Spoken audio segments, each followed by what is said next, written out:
Interimo ad apparitorime, ameno, ameno, latiremo, ameno. Olá, sejam bem-vindos ao terceiro milênio, a visão espírita para uma nova era, um programa da Liga Espírita Pelotense. O terceiro milênio hoje traz um tema relevante e também um tema que nos mexe também com a nossa sensibilidade. Estaremos falando sobre deficiências na visão espírita. Qual a visão espírita sobre as deficiências?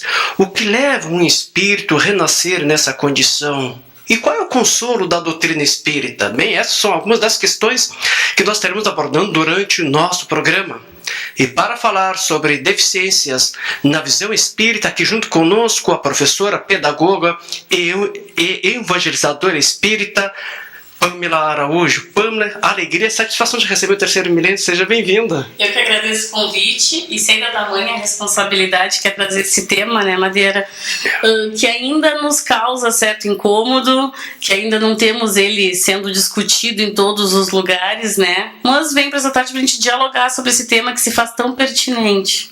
Sem dúvida, Pamela, e qual a razão de tratares do tema deficiências na visão espírita? Quais as razões? Então, Madeira, um pouco da minha motivação para tratar do tema tem a ver com a minha trajetória profissional. Eu, na minha formação como pedagoga, acabei sendo levada para trabalhar com os alunos com deficiência, né? E se mostrou então para mim um caminho para começar a pensar a diferença que nos passa tão batido no dia a dia, né? De pensar as demandas da educação e trazendo para a doutrina espírita também fiquei pensando como é escasso a gente ouvir sobre este tema, né? Em palestras, em diálogos.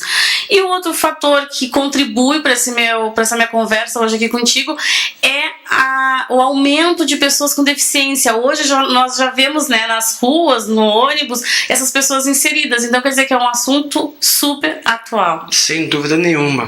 Então, Pamela, o que é deficiência? Deficiência, ela significa ausência ou insuficiência de algum órgão, de alguma aptidão psíquica, né? Nós encontramos no Livro dos Espíritos, Madeira, já algo sobre esse assunto. Eu até, para ser bem fiel ao texto, eu vou ler a questão 371, que questiona o seguinte: a opinião de que os cretinos e idiotas teriam uma alma de natureza humana, frequentemente mais inteligente ou de inteligência inferior, procede? Os espíritos dizem que não, que esses espíritos que reencarnam com idiotia, que era o termo que eles usavam antigamente, hoje a gente utiliza o termo deficiência intelectual. E aí os espíritos revelam que não, que esses espíritos têm uma inteligência superior ao que a gente imagina. Fica evidenciado então, né, Madeira, o processo que a gente fala na doutrina espírita da ação e reação. Verdade. Somos espíritos que não estamos visitando a Terra pela primeira vez, estamos aqui buscando acertar aqueles débitos do passado, então fica evidente que somos espíritos inteligentes, que já temos uma longa bagagem, mas que nesse momento fadados com essa insuficiência, né? Verdade. Pamela, e qual as deficiências que existem? Quais são elas? Então, a gente tem hoje, até pela classificação da Organização Mundial de Saúde, aí os psicólogos falam um pouco melhor, os médicos também, mas assim, falando de maneira bastante simples, nós temos deficiente físico, é aquele que a gente vê com uma insuficiência ou com a ausência de um órgão, a perna, um braço e por aí vai. Deficiente visual, aquele que vem com a visão ceifada ou com baixa visão. Até tem uma categoria que diz que os espíritos, que as pessoas hoje que têm uma dificuldade de enxergar, que precisam de um óculos de amplitude maior, esses são considerados baixa visão. Já são, então, categorizados como deficientes visuais. Os deficientes auditivos, que a gente chama de surdos, a gente não chama de mudo, aqui eu já aproveito, então, para estar esclarecendo, são surdos, eles não falam pela ausência de escuta, né? Também temos os deficientes intelectuais, que são aqueles que antigamente chamávamos de idiotas, de cretinos, de mongóides. É deficiência intelectual o melhor termo, já começamos por aí uma nova adoção de postura, né? Os deficientes intelectuais, aqui a gente inclui os que têm síndrome de Down, a gente inclui também os que têm autismo, né? O autista, que é um tema bastante hoje em dia, né, em alta, os autistas que têm dificuldade na comunicação, na interação, e muitos deles também com dificuldade intelectual. A gente observa, né, Pamela, conforme a nossa evolução, a gente passa a entender melhor essas situações e esses comportamentos. Com certeza, Madeira. E aí a gente passa, então, porque hoje a nossa postura não é mais a postura de ter pena ou deixar escondido dentro de casa, né? E a gente passa dessa visão de que é um ser humano, de que tem que ter o mesmo contato com a gente, tem que participar dos mesmos momentos que a gente, que merece de nós amor, não piedade, né? Porque muitas vezes a gente olha uma criança com múltiplas deficiências, que foi o que eu esqueci de citar na questão anterior. Então aquela criança que está numa cadeira de rodas, que tem dificuldade de falar, que não ouve, ou que tem a visão ceifada, e a gente pensa, que Deus é esse? Se pergunto, né? Então eu vou te perguntar, Pamela, como perceber a bondade de Deus neste contexto? Qual o ganho para esses espíritos que espiam tamanha prova? As pessoas às vezes até perguntam, mas onde está Deus? Deus existe, né? E a segunda pergunta, qual é o ganho para esses espíritos, né, espiar essa situação, essa prova? Exatamente, né, Madeira? Os pais que se veem, ou as pessoas que estão me ouvindo neste momento, que não são adeptos da doutrina espírita, devem dizer, ela está falando, mas eu aqui estou me questionando, que Deus é esse que escolheu a dedo eu ter um filho com deficiência física? Eu que sempre fui bom, que sempre fui justo, mal nenhum fiz para alguém, me preparei para receber esse filho, por que pra mim? Então, gente, conforme o livro dos Espíritos, a bondade de Deus, ela se expressa na lei de justiça. Então, aquilo que outrora eu abusei, nessa vida eu vou ser cobrado. É o mecanismo da ação e da reação, né? De regresso à Terra com essa prova, a gente experimenta o impedimento, então, da nossa visão, que outrora a gente pode ter abusado olhando coisas não tão construtivas, a audição, não ouvindo coisas tão construtivas, e por aí vai. Do abuso surge, então, esse constrangimento, essa ausência, essa insuficiência, né? E porque a regra ela é muito simples. Se eu sou uma pessoa boa, as minhas ações, as minhas reações às minhas ações vão ser boas. Então, automaticamente eu terei um corpo saudável, porque como eu sou uma pessoa boa, que tenho essa consciência de vida, de cuidado, a reação ela vai ser consonante. Mas se eu sou uma pessoa ruim, que causei sérios problemas ao meu corpo, que prejudiquei o meu corpo, é natural que eu peça a Deus, que eu implore a Deus uma nova experiência de impedimento. Para fazer o caminho contrário daquele que ele fez anteriormente. Exatamente, Madeira. Então não é um castigo divino. Não, nós não trabalhamos essa perspectiva de castigo, né? Nós temos um Deus bom e justo. E pode parecer muito contrário, mas nós imploramos muitas dessas limitações que vivemos. Então eu te pergunto, Pamela, quais as razões possíveis de serem pensadas que justifiquem o renascimento de um ser deficiente? Quais assim as razões que justificam esses renascimentos? O que justifica?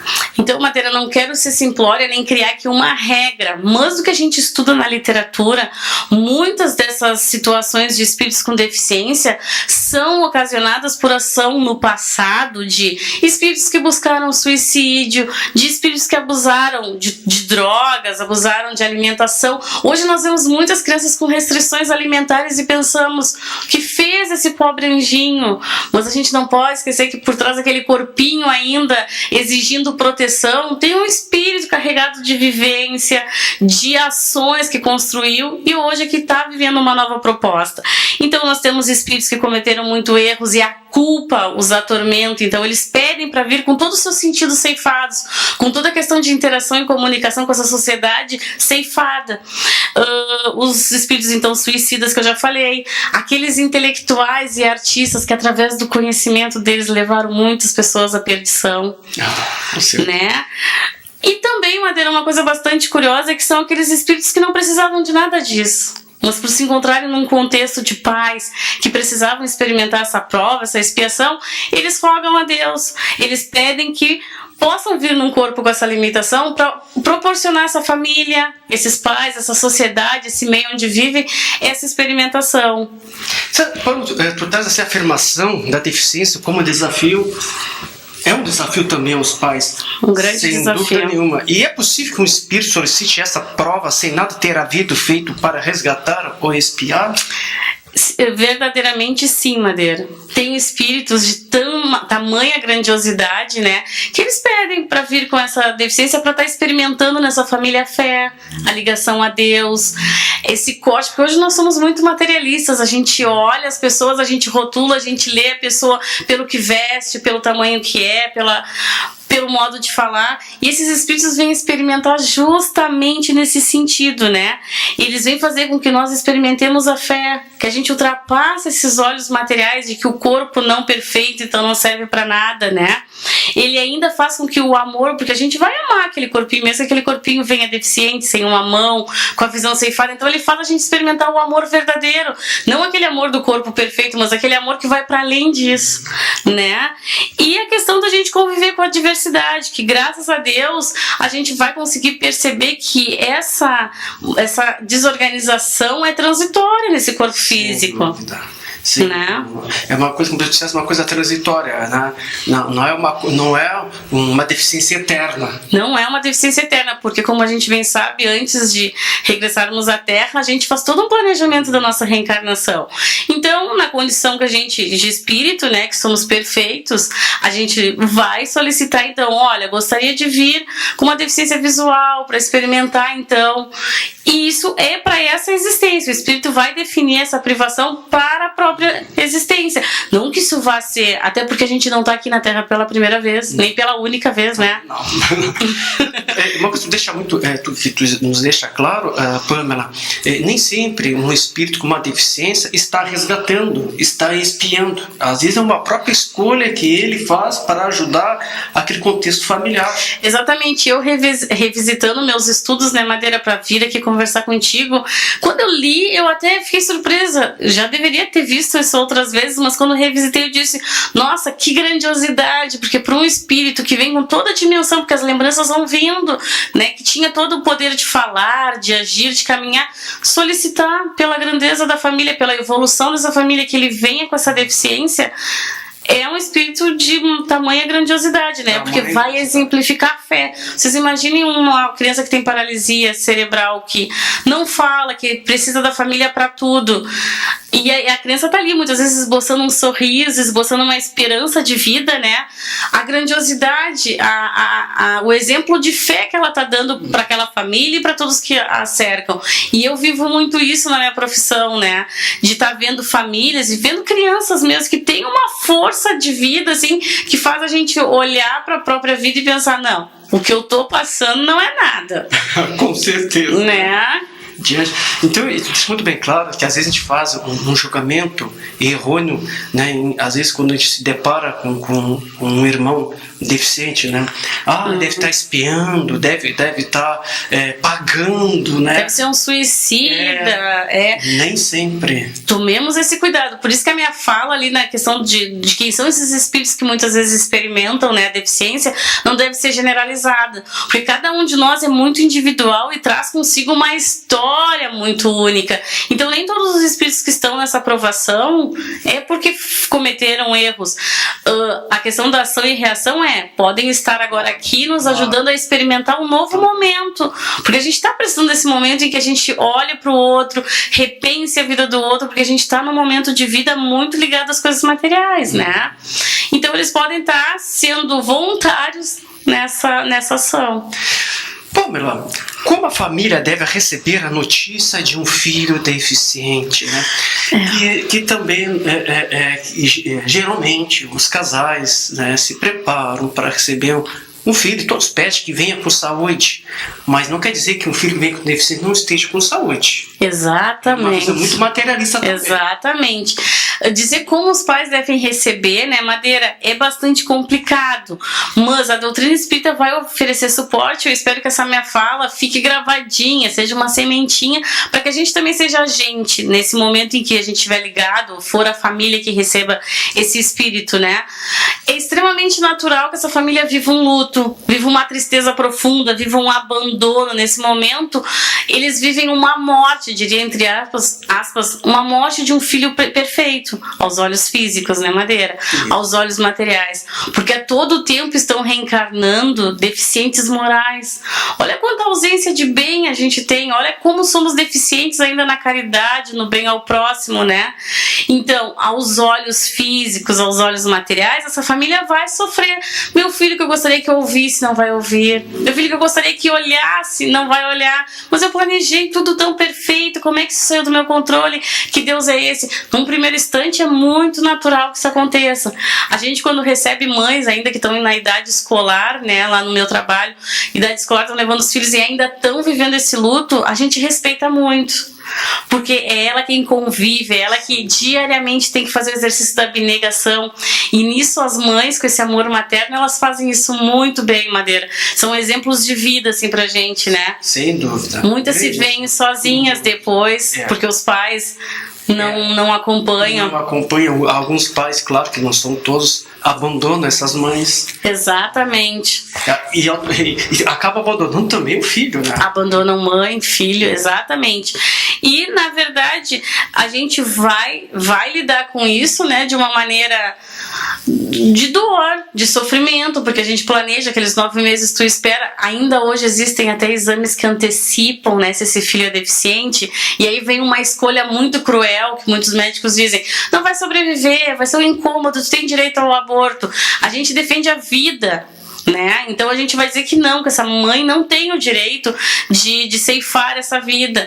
Então ali, quando faz esse exame e descobre que seu filho tem uma síndrome de Down ou alguma coisa, é momento de se preparar, é momento de carregar forças e pensar, eu vou me preparar para receber esse filho. São mães especiais que recebem filhos especiais. Aí então, né? Até porque, na Pâmela, todos nós, em alguma situação, temos também as nossas deficiências. Exatamente. E aí era o que eu quando preparava o material, eu pensava todo o tempo, como nós ainda somos materialistas, porque a gente pensa, um filho deficiente, não queria ter um filho deficiente visual, não.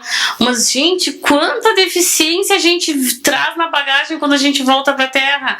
Não venho me faltando uma mão, mas muitas vezes eu não ofereço a minha mão amiga para ajudar uma pessoa que tá precisando. Não venho com uma deficiência visual, mas quantas vezes eu passo batido e faço de conta que não vejo aquele que precisa do meu amparo.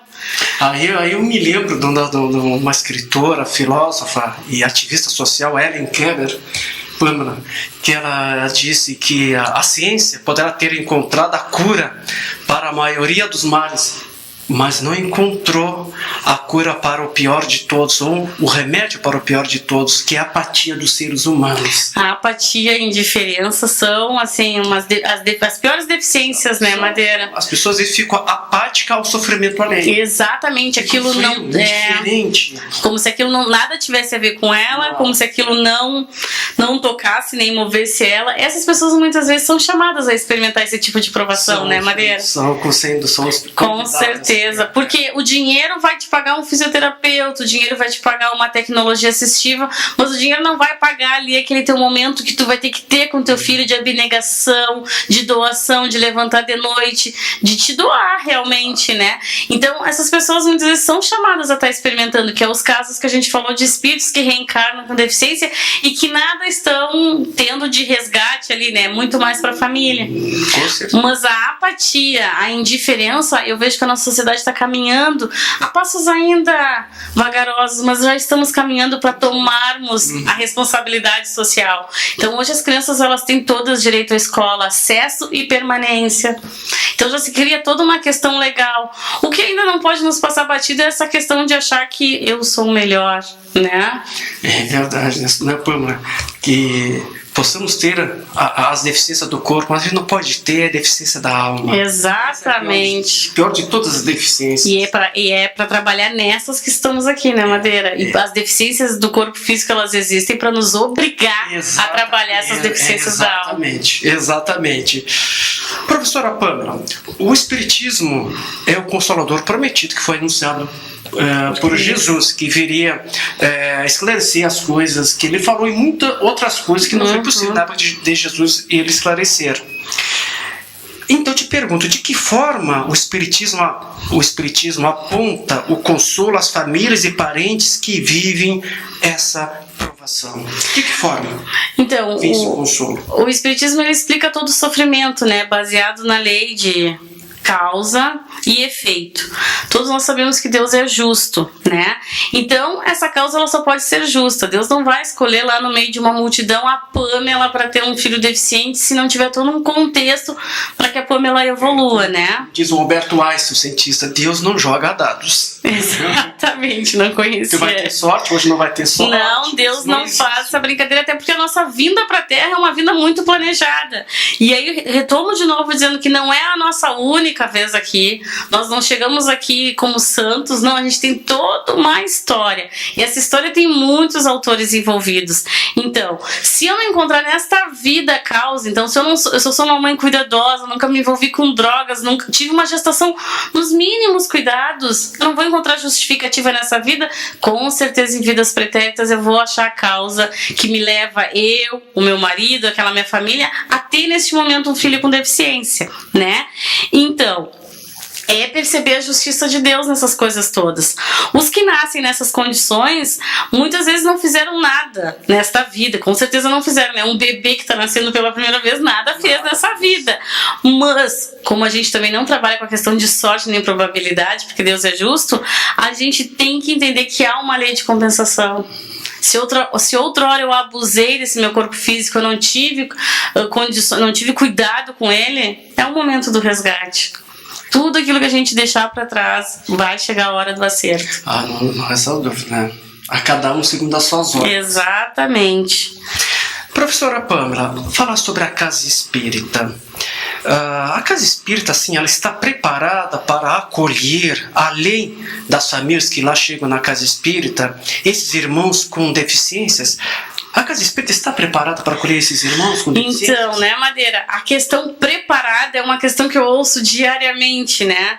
E vou te dizer que a resposta para preparado nenhum de nós estamos. Eu estou preparada para ser mãe de uma criança com deficiência? Não, nesse momento eu te diria que não. Eu estou preparada para falar, estava preparada para falar desse tema? Não. Eu tive que buscar.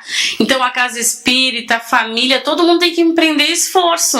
Então, se eu vou ter um deficiente visual, a casa espírita, no estudo sistematizado na evangelização, a casa espírita vai ter que prover condições para que ele esteja inserido. Então, vai ter que buscar conhecer sistema Braille, vai ter que buscar conhecer audiodescrição. A casa espírita precisa se movimentar nesse sentido para receber. A palavra preparada, eu diria que é um encosto acomodativo muito bom. Muita gente diz, não estou preparada para conviver em sociedade. Gente, é urgente, né? Se a gente está vendo um aumento de pessoas com deficiência, quer dizer que a gente precisa exercitar a convivência com o outro. E os pais, eles podem buscar a evangelização na casa espírita para os seus filhos deficientes? Os pais, eles podem buscar, Plana? Então, a evangelização espírita, que é um tema, né, que eu falo bastante, ela, assim como a escola, assim como os outros setores da sociedade, ela também tem que estar se preparando e buscando condições de atender. Porque a gente não pode mais fazer, essa criança tem síndrome de Down, não temos condições na casa de recebê-la. Não, a casa precisa criar condições. Se a criança tem direito à educação e esse pai que tem um compromisso de oferecer religião para o filho entende que a casa espírita é o lugar, essa casa espírita não pode pensar duas vezes, ela tem que receber essa criança. A evangelizadora pode dizer, não estou preparada. Preparado é um argumento que já não cabe mais. Vamos pensar que preparado é um argumento do passado. Se não estou preparada, quer dizer, não vou nem usar a palavra preparado, eu vou buscar. Eu vou receber, eu vou acolher, eu vou pensar que é um espírito que é meu irmão, é criado por Deus. Então, naquele espaço, eu posso até não ter metodologia naquele momento, mas vou acolher, a energia desse grupo tem que ser receptiva para esse irmão, né, Madeira? Mas vou dizer que a pesquisa que eu fiz, tem casas espíritas em São Paulo, no Rio, que já tem essa organização para estar recebendo. A questão da rampa, a questão do lugar onde esse irmão vai parar, se for deficiência física, né? A questão daquele irmão que tem uma deficiência intelectual, que vai acompanhar de uma maneira mais vagarosa o conhecimento que a gente expõe, mas a gente não pode negar o conhecimento da doutrina espírita. Não deve. Inclusive, até aqui na cidade de Pelotas, tem uma casa espírita, o Centro Espírita de Jesus, que tem um trabalho também, aqueles irmãos que têm limitação da audição. Aos deficientes auditivos, que a gente chama de surdos, né? Eu conheço essa iniciativa, é uma iniciativa que merece, assim, parabéns, né? Porque em muitas outras religiões eles se sentem muito bem acolhidos. Então, quer dizer, o espiritismo está na hora de se mexer, porque se em outras religiões eles se sentem acolhidos, o que nós, que prezamos pelo estudo, pelo avanço, e estamos tão conectados com a ciência, ainda estamos aqui dizendo que não estamos preparados? É verdade. Né? E nós, como cidadãos, como pessoas, seres humanos, né, espírito em evolução, o que nós assim podemos assim ajudar e colaborar com esses irmãos que têm essas deficiências, né? O que nós podemos assim, ajudar nós como seres humanos em evolução, como cidadão? Nos enxergar, né, Madeira, como irmãos na caminhada terrena, sabendo que o amor é a palavra-chave para tudo, pensando que hoje aquele irmão está naquela condição de ineficiência física, material aos nossos olhos, mas que nós, tanto quanto ele, nós estamos na ineficiência moral, na deficiência moral.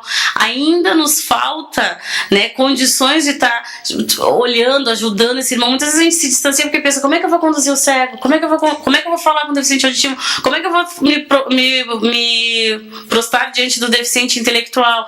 Não, o amor é a nossa linguagem universal. Se eu acolher, se eu tocar, se eu mostrar que não pega, é uma deficiência, ele tem a constituição física igual à minha, e fazer isso com os nossos filhos, promover isso. Hoje as crianças que convivem, gente, eu tenho certeza disso, convivem com crianças com deficiência, serão adultos bem melhores, serão adultos que não vão rotular, que não vão ler, eles conseguem entender que são diferentes. É bem lembrado que tu nos coloca a questão do amor, que foi muito, né, exemplificado por Jesus e ficou esse legado para a humanidade, né? Exatamente. Pamela, que mensagem tu deixaria aos que nos assistem e vivenciam essa situação? Qual é a tua mensagem como professora, pedagoga, evangelizadora espírita?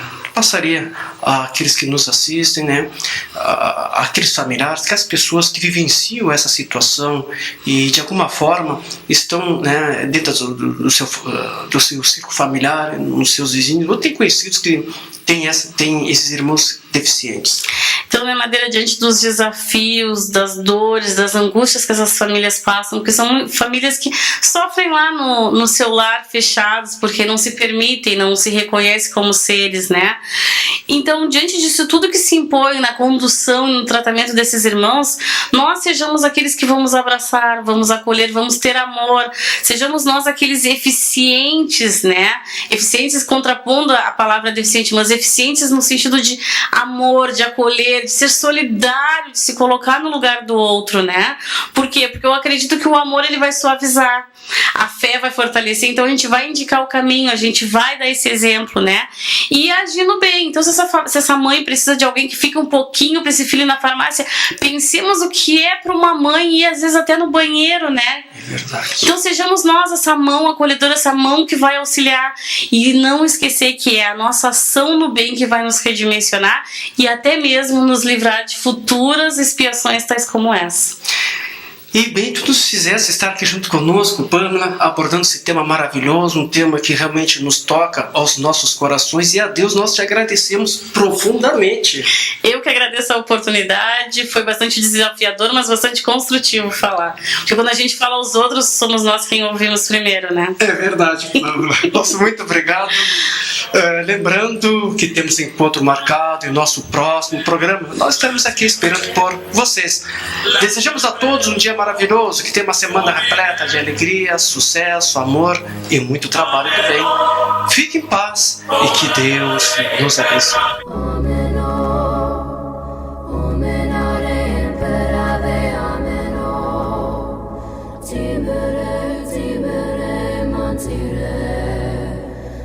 Tire